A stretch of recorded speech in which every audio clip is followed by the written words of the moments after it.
కుంటాను.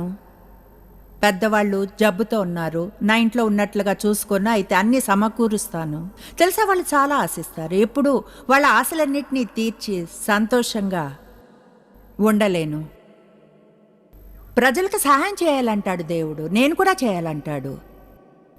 అయితే అది పరిశుద్ధాత్మచే నడిపించబడ్డవారిలా చేయాలి. ఇతరుల ఆశలు మనపై అధికారం చేయనివ్వకూడదు.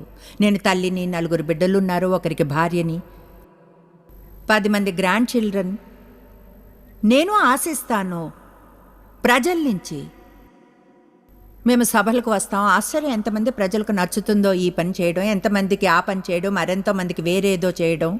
నేను ఒకటి తెలుసుకున్నాను, బహుశా దాన్ని మనం జయించాలి. అయితే ప్రజలు ఎప్పుడూ ఒకటి వినాలనుకోరు, కాదు వారికి ఏదైనా కావాలంటే నిశ్చయించుకుంటారు అది దేవుని చిత్తం అని పొందడానికి.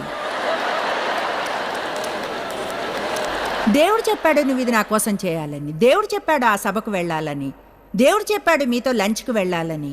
నిజాయితీగా నేను కొంచెం విసిగిపోయాను ప్రజలు ఇలా అనడం విని. దేవుడు చెప్పాడు అన్న పదాన్ని అదేదో మ్యాజిక్ చేయను అన్నట్లు అది ఒకరి మీద ఎంతో ఒత్తిడిని తెస్తుంది. ఏదైనా చేయడానికి కొంచెం కాలం తర్వాత తెలుసుకుంటారా అది ఆత్మీయంగా మ్యానిపులేట్ చేయడం అని.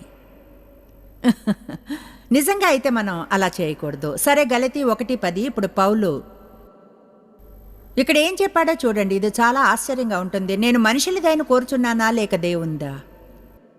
ఆ విషయం గురించి ఆలోచించండి. నేను మనుషుల్ని ప్రీతిపరుస్తున్నానా లేక దేవున్నా?